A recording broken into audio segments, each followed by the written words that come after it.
Accorde ta grâce.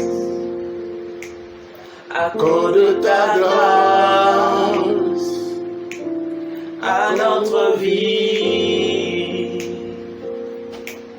à notre vie. Accorde ta grâce, accorde ta grâce à notre vie, à notre vie. Accorde ta grâce, accorde ta grâce, accorde ta grâce à notre vie, à notre vie. Oui Seigneur, accorde-nous ta grâce. Accorde-nous ta grâce. Accorde-nous ta grâce. Accorde-nous ta grâce suffisante, Seigneur notre Dieu, ce matin. Accorde-nous ta grâce afin que nous puissions entrer dans ta faveur, afin que nous puissions entrer dans ton dessein et dans ton plan pour nous. Accorde-nous ta grâce qui nous rendra capables d'accomplir les œuvres de Dieu. Accorde-nous ta grâce qui nous aidera, Seigneur, ô Dieu, à faire ta volonté ici-bas. Nous te bénissons, notre Dieu, et nous voudrons, Seigneur, Père, te recommander ces instants, te recommander, Seigneur, ô Dieu, notre Père, cette école, cette étude de la parole de Dieu, l'école de sagesse. Viens et saisis-toi des cœurs, viens et libère ta présence, viens et manifeste-toi, Seigneur, notre Père et notre Dieu, au nom de Jésus-Christ de Nazareth. Toute la place est à toi maintenant, cher Saint-Esprit. Agis au nom de Jésus. Amen. Bien-aimés frères et sœurs en Christ, nous vous saluons dans le précieux nom de notre Seigneur Jésus-Christ de Nazareth. Nous rendons grâce à tous nos auditeurs, nous rendons grâce à tous nos amis, à tous les enfants de Dieu, de par le monde entier, pour votre fidélité d'abord à la chaîne de la CEBI TV. Nous bénissons le nom de notre Dieu qui a encore gardé ses enfants dans le creux de ses mains, sous sa protection, et qui permet que nous puissions être à notre rendez-vous hebdomadaire de l'école des sagesses. Notre thème d'aujourd'hui est un thème très très important et nous voudrons voici inviter les uns et les autres à prendre les dispositions nécessaires qu'il faut afin que nous puissions entrer dans la profondeur des Écritures. Le thème, disons que nous avons voulu partager notre thème qui est tiré de notre thème du mois, la grâce suffisante. La grâce suffisante. Nous tirons notre thème en ce jour du livre de 2 Corinthiens chapitre 12 en son verset 7 jusqu'au verset 10. Je le répète, 2 Corinthiens chapitre 12, le verset 7 jusqu'au verset 10. Que je lis comme suit. Et pour que je ne sois pas enflé d'orgueil, à cause de l'excellence de ces révélations, il m'a été mis une écharpe dans la chair, un ange de Satan pour me souffleter et m'empêcher de m'enorgueillir. 3 fois, j'ai prié le Seigneur de l'éloigner de moi et il m'a dit, ma grâce te suffit. Est-ce que tu peux répéter après moi, ma grâce te suffit? Car ma puissance s'accomplit dans la faiblesse. Je me glorifierai donc bien plus volontiers de mes faiblesses, afin que la puissance de Christ repose sur moi. C'est pourquoi je me plais dans les faiblesses, dans les outrages, dans les calamités, dans les persécutions, dans les détresses pour Christ, car quand je suis faible, c'est alors que je suis fort. Alléluia. Nous bénissons le Seigneur pour sa parole. Comme nous l'avons dit, notre thème c'est la grâce suffisante. Paul dit, Dieu dit à Paul, ma grâce te suffit. Cette réponse est celle que Dieu lui-même a donnée à quelqu'un qui passe par des moments difficiles ou qui traverse des moments difficiles. Je veux te demander ou poser la question à quelqu'un ce matin qui nous écoute. T'est-il arrivé de prier sans réponse de la part de Dieu? As-tu des promesses de la part de Dieu mais qui ne sont pas encore réalisées? Alors que tu pries, tu jeûnes, tu fais toutes sortes de sacrifices et d'offrandes. Alors que tu pries, les choses s'empirent. Alors que tu pries, tu as comme l'impression que rien ne bouge. Alors que tu pries, la situation s'aggrave de plus en plus. Je veux te dire aujourd'hui que tu n'es pas le seul à expérimenter une telle situation. Dans l'épître de Paul aux Corinthiens, voici, dans l'épître de Paul aux Corinthiens, Paul a vécu pareil. À un certain moment, il pensait que son fardeau était trop lourd à supporter, était trop lourd à porter. Et il a donc supplié Dieu de l'en libérer. Mais il a pu être réconforté par Dieu qui lui a dit « Ma grâce te suffit ». Alléluia. D'où le terme « la grâce suffisante ». Alléluia. Jésus l'a de même aussi expérimenté durant sa vie terrestre à Gethsémani. Lorsqu'il a prié 3 fois, « Est-il possible que cette coupe soit loin de moi? Non pas ma volonté, mais la tienne. » Et il n'a pas eu de réponse. Aucune voix n'a été entendue comme d'habitude quand il priait et que Dieu lui-même du haut des cieux répondait. Alléluia. Aucune voix n'a été entendue comme d'habitude. Seul un ange est venu de la part de Dieu pour le fortifier. Alléluia. Je veux dire à quelqu'un aujourd'hui, des fois, tout ce dont nous avons besoin, c'est d'être fortifiés. Je ne sais pas ce que tu traverses, mais je le répète, que des fois, tout ce que nous avons besoin, c'est d'être fortifiés. Qu'est-ce que donc la grâce pour nous? La grâce pour nous, en hébreu qui signifie kan, et en grec, kairo, a plusieurs définitions. Premièrement, la grâce, c'est le don du salut à travers Jésus. C'est la faveur non méritée. Deuxièmement, la grâce représente les dons que Dieu donne à chacun. Ils peuvent aussi être appelés des grâces. La grâce, c'est lorsque Dieu, troisièmement, la grâce, c'est lorsque Dieu fait ou accomplit quelque chose dans la vie de quelqu'un. On peut dire Dieu fait grâce à cette personne. Lorsque Dieu fait quelque chose ou accomplit quelque chose dans la vie de quelqu'un. Alléluia. Écoutez-moi bien, ce thème est tellement important, puisque c'est le thème de notre mois. Je veux que tu comprennes en profondeur, dans la révélation de la parole que le Seigneur m'a accordée, je veux encore pousser plus loin. La grâce est l'élément qui prédispose tout homme comme candidat à vivre le surnaturel, à vivre l'impossible, à vivre l'infaisable dans sa vie. Je me répète, la grâce est l'élément qui prédispose tout homme comme candidat à vivre l'impossible et l'infaisable dans sa vie. La grâce de Dieu vient briser toute loi humaine par la loi divine. La grâce de Dieu dépasse l'entendement, dépasse l'intelligence humaine. La grâce de Dieu, c'est comme une grande. Alléluia. La grâce de Dieu, c'est comme une grande banque de bénédiction de toutes les bonnes choses dont un homme peut avoir besoin. C'est comme une banque de toutes les bonnes choses qu'un homme peut avoir besoin durant sa marche sur la terre des humains. Alléluia.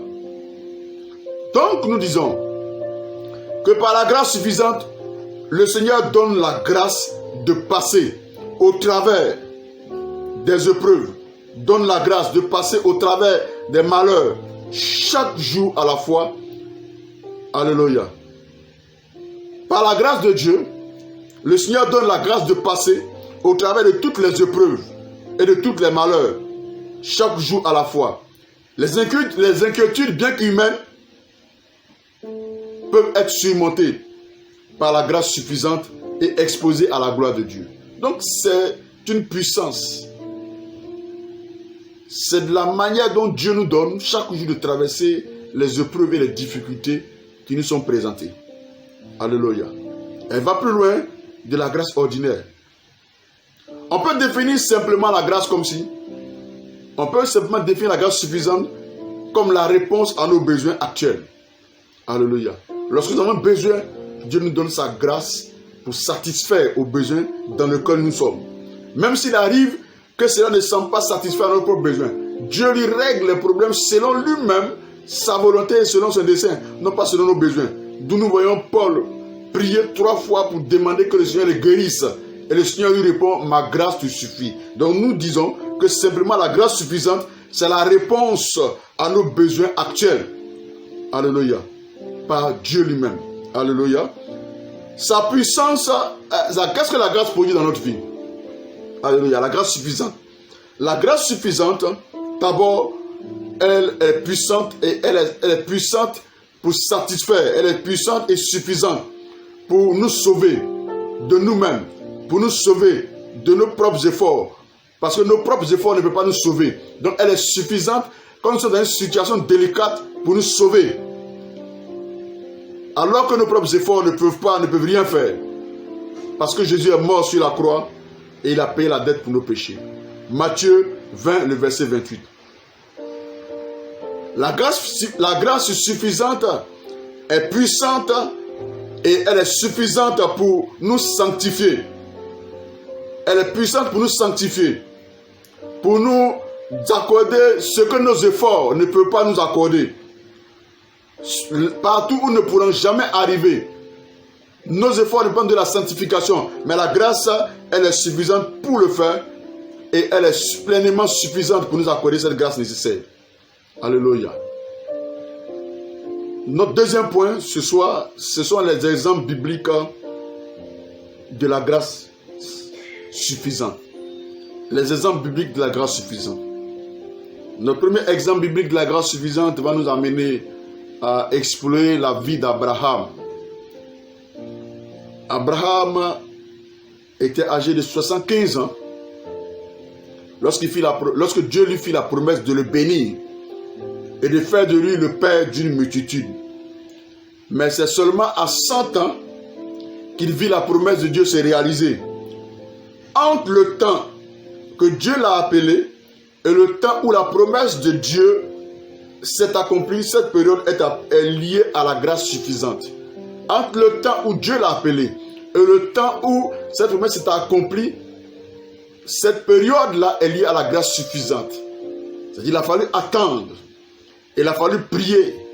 C'était un temps de preuve, alors que Dieu lui avait fait une promesse. Alléluia. Et cette étape, cette période de temps, nous disons la grâce suffisante était en action pour l'aider à parvenir 25 ans après à rentrer dans l'accomplissement prophétique de la promesse de Dieu. Alléluia.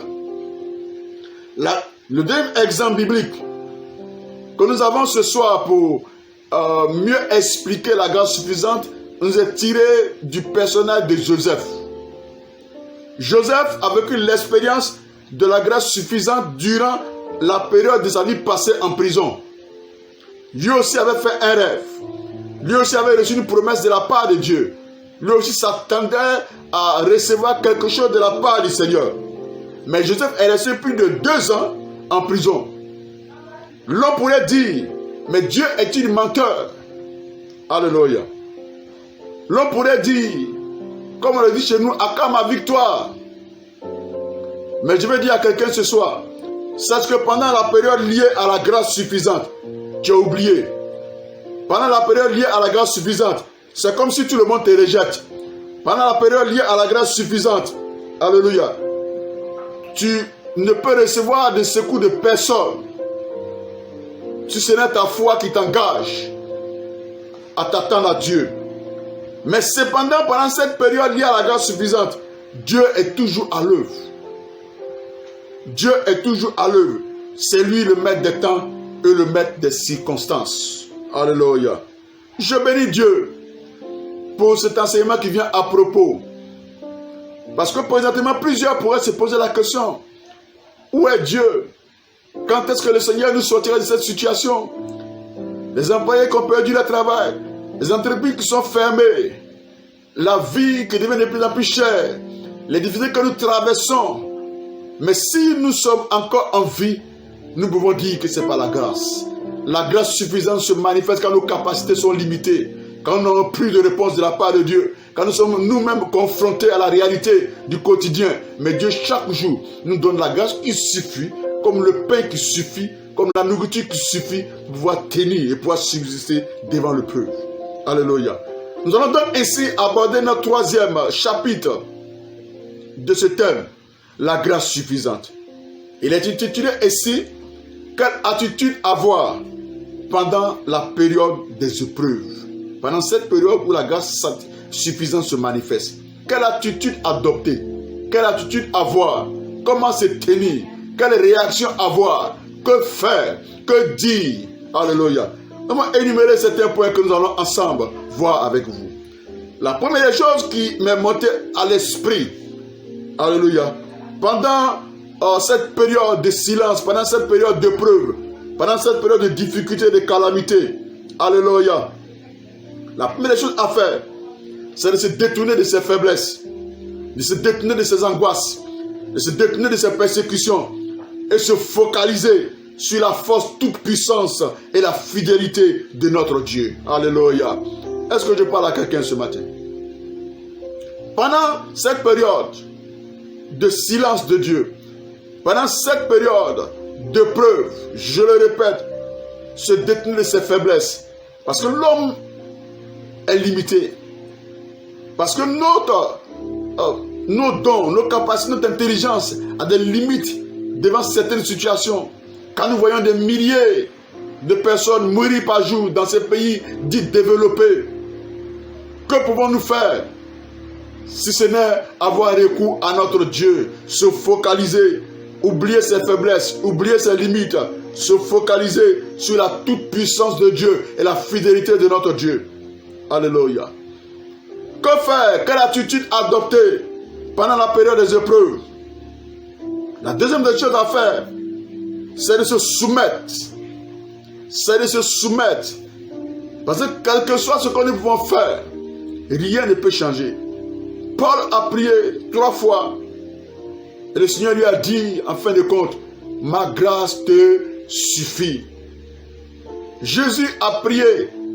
Est-il possible que cette coupe s'éloigne de moi, non pas ma volonté, mais la tienne? Alléluia. Se soumettre. Lorsqu'on est dans une impasse, se soumettre. Lorsqu'on est dans les angoisses, se soumettre. Lorsqu'on est dans l'épreuve. Et dire à Dieu, non pas ma volonté, mais que ta volonté soit faite.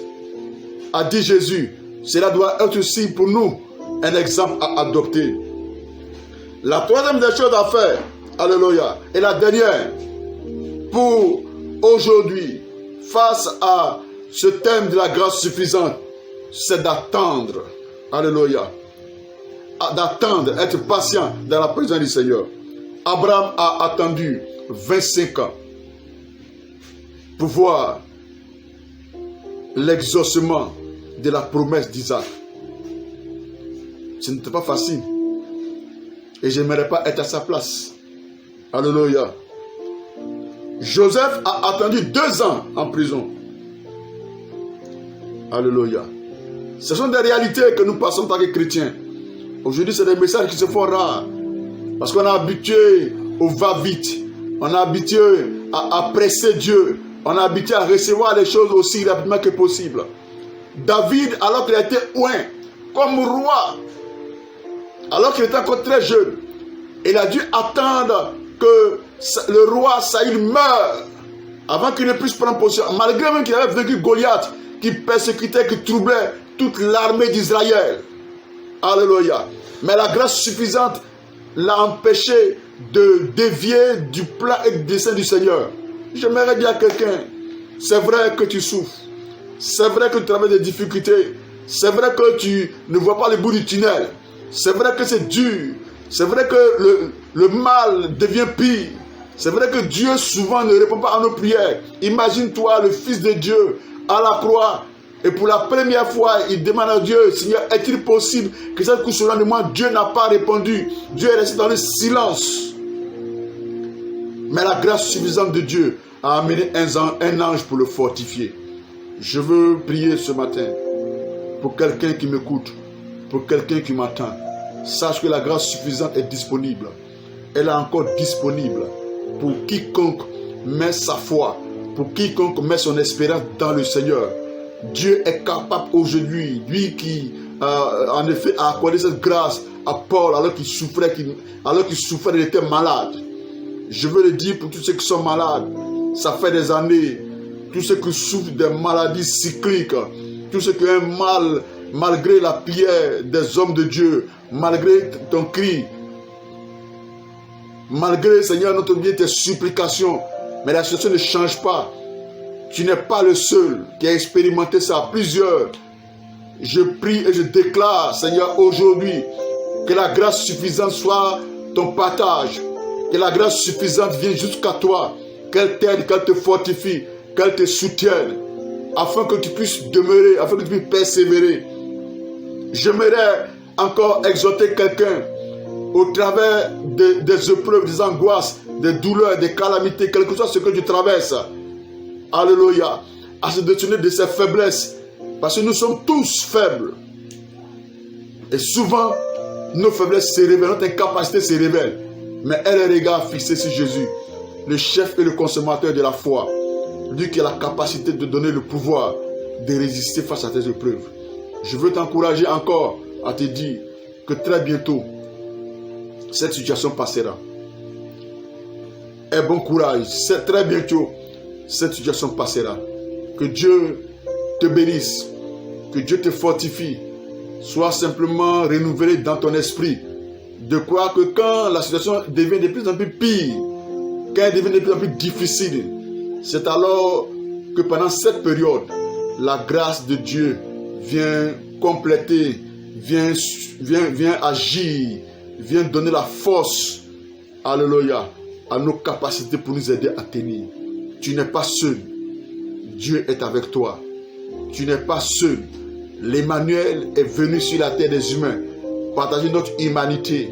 Il a dit aucune tentation ne nous est survenue qui n'a été surhumaine. Mais à chacune des tentations qui surviendra, lui, Dieu, permettra ou ouvrira le moyen afin que nous puissions nous en sortir. Alléluia. Que cela soit ton partage, là où tu es, toi qui m'entends. La grâce suffisante pendant tout ce mois, pendant cette période de pandémie, est, disons, le message dont tu as besoin de savoir que tu résisteras, de savoir que tu guériras, de savoir que tu seras restauré, de savoir que tu t'en sortiras. Je ne sais pas. Des entreprises sont presque à la faillite. Mais la grâce suffisante, au moment où tu attends le moins. Jésus a prié 3 fois. Paul a prié 3 fois. Abraham a attendu 25 ans. Je le dis très bientôt. Tu verras la main de Dieu te sortir de cette calamité. Sa grâce est disponible. Tu vas t'inquiéter dans la prière avec moi. Et nous allons prier encore ce soir. Pour demander sa grâce. Pour demander son soutien. Et pour demander sa force sur notre vie. Parce que nous en avons besoin comme jamais auparavant. Au nom de Jésus. Si je me tais, où j'apprendrai à écouter la voix du bon berger, où je l'entends, où je comprends qu'il a payé pour ma liberté. Quand je t'ouvre mon cœur, quand je t'ouvre mon cœur, je Seigneur, te vois, Seigneur. Quand je t'ouvre mon cœur, je t'entends me parler. Étale-moi dans mon cœur, toujours demeure. oh Jesus, Et ta vie à chacun coule comme un torrent.